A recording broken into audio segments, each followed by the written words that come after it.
Hello ಎಲ್ರಿಗೂ ನಮಸ್ಕಾರ. ನಾನು ನಿಮ್ಮ ಗೆಳತಿ ವಿನತಾ. ಈ ಪಂಚಮಿ ಒಳಗೆ ಶೇಂಗಾ ಉಂಡೆ ಮಾಡ್ಲಾರ್ದಿರೋಂಗಿಲ್ಲ ನೋಡ್ರಿ. ಈ ಶೇಂಗಾ ಉಂಡೆ ಹೆಂಗೆ ಮಾಡೋದು ಅಂತ ನೋಡೋಣ ಬನ್ನಿರಿ. ಮೊದಲಿಗೆ ಒಂದು 2 ಲೋಟ ಆದಷ್ಟು ಶೇಂಗಾನ ನಾನು ಹಾಕ್ಕೊಂಡು ಹುರಿತಾ ಇದ್ದೀನಿ. ಮೊದಲಿಗೆ ಜೋರು ಇಟ್ಕೊಳ್ಳಿ ಗ್ಯಾಸ್ನ. ಆಮೇಲೆ ಮೀಡಿಯಮ್ ಫ್ಲೇಮ್ನಲ್ಲಿ ಇಟ್ಕೊಂಡು ಈ ಥರ ಕೈ ಆಡಿಸ್ತಾ ಚೆನ್ನಾಗಿ ಹುರ್ಕೋಬೇಕು. ಈ ರೀತಿ ಕೈ ಆಡಿಸೋದ್ರಿಂದ ಶೇಂಗಾ ಎಲ್ಲ ಒತ್ತಂಗಿಲ್ಲ. ಆಮೇಲೆ ಎಲ್ಲನೂ ಈಕ್ವಲ್ ಆಗಿ ಈವನ್ ಆಗಿ ಎಲ್ಲನೂ ಬೇನೀತದೆ. ನಂತರ ಶೇಂಗಾ ನೋಡ್ತಿರ್ಬೋದು ನೋಡಿ, ಇದು ಚೆನ್ನಾಗಿ ನೀಟಾಗಿ ಫ್ರೈ ಆದಾಗ ಈ ಥರ ಹಿಂಗೆ ಕೈಯೇ ಹಿಂಗೆ ಆಡಿದರೆ ಸಾಕು ನೋಡಿ, ಮುರಿದೋಗ್ತದೆ. ಸಿಪ್ಪೆ ಕೂಡ ಬೇರೆ ಆಗಿಬಿಡ್ತೈತಿ. ಈಗ ಸಿಪ್ಪೆ ತೆಗೆದಿಟ್ಕೊಳ್ಳೋಣ. ನಾನು ಸಿಪ್ಪೆ ಬೇರೆ ಮಾಡಿ ಇಟ್ಕೊಂಡಿದ್ದೀನಿ, ನೋಡ್ತಿರ್ಬೋದು. ನೋಡ್ತೀರಿ ಈ ಥರ ನೋಡಿ, ಈ ಥರ ರುಬ್ಕೊಳ್ಳಿ. ಫುಲ್ಲು ಸಣ್ಣದಾಗ ಆಗೋದು ಬೇಡ.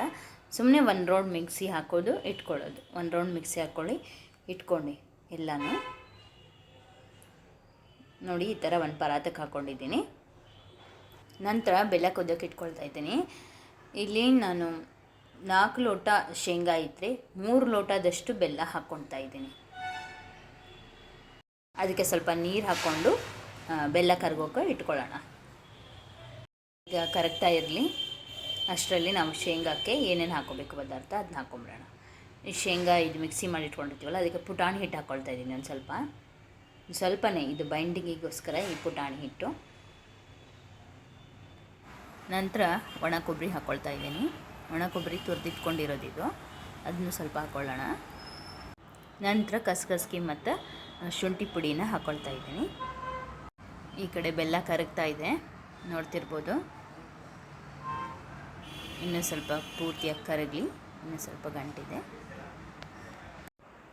ಈ ರೀತಿ ಕುದ್ದಾದಮೇಲೆ ಇದು ಪಾಕ ಹೆಂಗೆ ನೋಡೋದು ಅಂತ ಹೇಳ್ತಾ ಇದ್ದೀನಿ. ಈಗ ಒಂದು ಪ್ಲೇಟಿಗೆ ಆ ಬೆಲ್ಲದ ಪಾಕನ ನೋಡಿ ಈ ಥರ ಹಾಕ್ಕೊಳ್ಳಿ. ನೋಡಿ, ನಂತರ ಸ್ವಲ್ಪ ಕೈಯಿಂದ ಹಿಂಗೆ ತೊಗೊಂಡಾಗ ಕಟ್ಟಾಯಿತು. ಈ ರೀತಿ ಕಟ್ಟಾದರೆ ಪಾಕ ಇನ್ನೂ ಆಗಿಲ್ಲ ಅಂತ ಅರ್ಥ. ಆಗ ಇನ್ನೂ ಸ್ವಲ್ಪ ಕುದಿಸ್ಕೊಂಡು ಮತ್ತೊಮ್ಮೆ ನೋಡ್ತಾ ಇದ್ದೀನಿ ನೋಡಿ, ಅಂದರೆ ಈ ಥರ ಎಳೆ ಬರ್ತಾ ಇದೆ. ಈ ಎಳೆ ಎಲ್ಲಿ ಕಟ್ಟಾಗಬಾರ್ದು, ಮತ್ತು ಸ್ವಲ್ಪ ದಪ್ಪ ಬರಬೇಕು ನೋಡಿ. ದಪ್ಪ ಬಂದಿದೆ ನೋಡಿ, ಹಿಂಗೆ ಕಟ್ಟಾಗಬಾರ್ದು, ಮತ್ತು ಹಿಂಗೆ ದಪ್ಪ ಬಂದಿದೆ. ಒಂದು ಎಳೆ ಪೂರ್ತಿ ಬಂದಿದೆ ನೋಡಿ. ಈ ಹಂತದಾಗ ಆಗಿದೆ ಅಂತ ಅರ್ಥ. ಇವಾಗ ನಾವು ಗ್ಯಾಸ್ ಆಫ್ ಮಾಡಿಕೊಂಡು ಇದನ್ನು ಸೋಸ್ಕೊಳ್ಳೋಣ. ಬೆಲ್ಲನ ಡೈರೆಕ್ಟಾಗಿ ನಾನು ಶೇಂಗಾನ ಏನು ಪರಾತಕ್ಕೆ ಹಾಕ್ಕೊಂಡಿದ್ನಲ್ಲ, ಅದಕ್ಕೆ ಡೈರೆಕ್ಟಾಗಿ ಸೋಸ್ಕೊಳ್ತಾ ಇದ್ದೀನಿ. ನೋಡಿಕೊಂಡು ಎಷ್ಟು ಬೇಕೋ ಅಷ್ಟು ಹಾಕ್ಕೋಬೇಕಾಗತ್ತೆ. ಮತ್ತು ನಾನು ಇನ್ನೂ ಉಳಿಸ್ಕೊಂಡಿದ್ದೀನಿ ನೋಡಿ, ಇಲ್ಲಿ ಕಲಿಸ್ಕೊಂಡು ಮತ್ತೆ ಕಡಿಮೆ ಬಿದ್ದಾಗ ಮತ್ತೆ ಹಾಕ್ಕೊಳ್ಳೋಣ. ಈಗ ಒಮ್ಮೆಟ್ಲೆ ಎಲ್ಲ ಹಾಕ್ಕೊಂಡ್ರೆ ಮತ್ತೆ ಹಣ ಬಿಕ್ಕೊಳೋದು ಕಷ್ಟ ಆಗುತ್ತೆ. ಇದು ಎಲ್ಲನೂ ಮಿಕ್ಸ್ ಮಾಡ್ಕೊಳ್ಳೋಣ. ಮತ್ತು ಈ ರೀತಿ ಎಲ್ಲ ಕಲಿಸ್ಕೊಂಡಾದ್ಮೇಲೆ ಕಡಿಮೆ ಏನಾರ ಅನಿಸಿದ್ರೆ, ಅಂದರೆ ಗಟ್ಟಿ ಅನಿಸಿದರೆ ಬೆಲ್ಲದ ಪಾಕನ ಮತ್ತೆ ಸೋಸ್ಕೊಂಡು ಹಾಕ್ಕೊಳ್ಬೇಕಾಗತ್ತೆ. ನನಗೆ ಕಡಿಮೆ ಅನಿಸಿತು, ಮತ್ತೊಮ್ಮೆ ಹಾಕ್ಕೊಂಡಿದ್ದೆ ನಾನು. ಅದನ್ನು ಮಿಕ್ಸ್ ಮಾಡ್ಕೊಳ್ತಾ ಇದ್ದೀನಿ. ಚೆನ್ನಾಗಿ ಎಲ್ಲನೂ ಮಿಕ್ಸ್ ಮಾಡ್ಕೊಳ್ಳಿ ನೋಡಿ. ಅದು ಈ ಥರ ಆಗುತ್ತೆ. ಈ ಥರ ಆದಮೇಲೆ ಅದನ್ನು ಆರಕ್ಕೆ ಇಟ್ಬಿಡಬೇಕು. ಒಂದು 5ರಿಂದ 10 ನಿಮಿಷ ಈ ಬೆಲ್ಲ ಮತ್ತು ಶೇಂಗಾ ಎಲ್ಲ ಕೂಡುತ್ತಾ ಅಷ್ಟೊತ್ತಿಗೆ ಆರಲಿ ಇದು ನಾವು ಬಿಡಬೇಕಾಗತ್ತೆ. ಹೀಗೆ ಉಂಡೆ ಕಟ್ಟೋಕ್ಕೂ ಬರೋದಿಲ್ಲ, ಮತ್ತು ಉಂಡೆ ಎಲ್ಲ ಮೆತ್ತಗಾಗ್ಬಿಡುತ್ತೆ.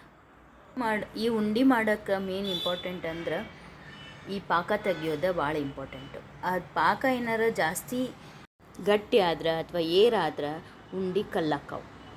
ಅದಕ್ಕೆ ಕಲ್ಲು ಅಂದರೆ ಒಳ್ಳೆ ಬಾಲ್ ಥರ ಗಟ್ಟಿಯಾಗ್ಬಿಡ್ತಾವೆ. ಅದು ಆಗಬಾರ್ದು ಅಂದರೆ ಈ ರೀತಿ ಪ್ರೊಸೀಜರ್ನ ಫಾಲೋ ಮಾಡಿರಿ. ಸ್ವಲ್ಪ ಹೊತ್ತು ಆರೋಕ್ಕೆ ಟೈಮ್ ತೊಗೊಳ್ತಾ 10ರಿಂದ 15 ನಿಮಿಷ ಆದರೂ ಆರೋಕ್ಕೆ ಬಿಡ್ರಿ, ಆವಾಗ ಬರ್ತೈತಿ ಉಂಡೆ. ನೋಡೋಣ ಈಗ ಆಗೈತಿಲ್ಲ ಅಂತ. ನೋಡಿ ಪರದ್ದಾಗ ಕಾಣ್ತೈತಿ. ಈಗ ಉಂಡೆ ನೋಡಿ, ಉಂಡೆ ಮಾಡೋಕ್ಕೆ ಈಗ ರೆಡಿ ಆಗೈತಿ. ಈ ಶೇಂಗಾ ಎಲ್ಲ ಬೆಲ್ಲನೂ ಹೀರ್ಕೊಂಡೈತಿ.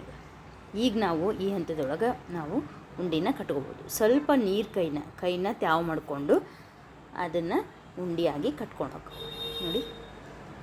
ಸ್ವಲ್ಪ ತ್ಯಾವ ಮಾಡ್ಕೊಳೋದು, ಒಂದು ಉಂಡೆ ಕಟ್ಟೋದು, ಈ ರೀತಿ ಮಾಡಬೇಕು. ನಾನು ನಮ್ಮ ಅತ್ತಿಯರು ಸೇರಿ ಕಟ್ಕೊಂಡು ಹೋಗತ್ತೀವ್ರಿ ಉಂಡೆನ. ನೋಡಿ ರೆಡಿ ಆಯಿತಾ? ಇದೇ ಪರ್ಫೆಕ್ಟ್. ಬೇಕಾದ್ರೆ ನಾನು 2 ದಿವಸ ಬಿಟ್ಟು ಆ ಉಂಡೆ ಹೇಗಿದೆ ಅಂತ ತೋರಿಸ್ತೀನಿ ತಡೀರಿ. ನಾನು ವೀಡಿಯೋಗೋಸ್ಕರ ಒಂದೆರಡು ಮಾಡಿ ಫೋನ್ ಹಿಡ್ತಾ ಇದ್ದೀನಿ. ಇಲ್ಲದೇ ಇದ್ದರೆ ಅದೆಲ್ಲ ಗಟ್ಟಿ ಆಗಿಬಿಡುತ್ತೆ. ಅಷ್ಟರಲ್ಲಿ ನಾವು ಉಂಡೆ ಕಟ್ಕೋಬೇಕು. ಉಂಡಿನ ಒಂದೊಂದು ಬಿಡಿ ಬಿಡಿಯಾಗೆ ಇಡಬೇಕಾಗ್ತೈತಿ. ಒಂದ್ರ ಮೇಲೆ ಒಂದು ಇಡಬೇಡ್ರಿ. ಸ್ವಲ್ಪ ಹೊತ್ತು ಆರೋ ತನಕ ಈ ಒಂದು ಬಿಡಿ ಬಿಡಿಯಾಗಿ ಇರಲಿ. ತಾಟ್ ಅಥವಾ ಪರಾತ ಇದ್ರಾಗಾರ ಇಟ್ಕೊಳ್ರಿ, ಆದರೆ ಬಿಡಿ ಬಿಡಿಯಾಗಿ ಇರಲಿ. ಅವು ಸ್ವಲ್ಪ ಆರಿದ ಮೇಲೆ ಡಬ್ಬಿ ಒಳಗೆ ಹಾಕಿ ತುಂಬಿಡ್ಬೋದು. ಈಗ ನೋಡ್ತಿರ್ಬೋದು ನಮ್ಮ ಉಂಡಿಗಳು ರೆಡಿ ಆಗ್ಯಾವ. ನಾನು ನಿಮ್ಗೆ ಮುರಿದು ತೋರ್ಸಾತೀನಿ ರೀ. ಇದು ನಾನು 2 ದಿವಸ ಬಿಟ್ಟು ನಾವು ಉಂಡಿನ ಒಡೆದು ತೋರ್ಸಕತ್ತೀನಿ. ನೋಡಿರಿ, ಕೈಲೇ ಆರಾಮ್ಸೆ ಒಂದೇ ಕೈಲೇ ಹಿಂಗೆ ಮುರಿಬೋದು. ನೋಡಿದ್ರಲ್ಲ ಇಷ್ಟು ಮೆತ್ತಗೆ ಇಷ್ಟು ಹಗರಾಗಿ ಉಂಡೆ ಹೆಂಗೆ ಮಾಡ್ಕೊಳೋದು ಅಂತ. ನೀವು ಕೂಡ ಈ ಶೇಂಗಾ ಉಂಡಿನ ಟ್ರೈ ಮಾಡಿರಿ. ಮತ್ತು ಈ ನನ್ನ ಶೇಂಗಾ ಉಂಡೆ ವಿಡಿಯೋ ಇಷ್ಟವಾಗಿದ್ದರೆ ಲೈಕ್ ಮಾಡಿರಿ, ಶೇರ್ ಮಾಡಿರಿ, ಸಬ್ಸ್ಕ್ರೈಬ್ ಮಾಡಿರಿ. ಹೊಸದಾಗಿ ಯಾರಾದರೂ ನನ್ನ ಈ ಒಂದು ಯೂಟ್ಯೂಬ್ ಚಾನಲ್ ನೋಡ್ತಾ ಇದ್ದರೆ ದಯವಿಟ್ಟು ಸಬ್ಸ್ಕ್ರೈಬ್ ಮಾಡಿರಿ. Thank you.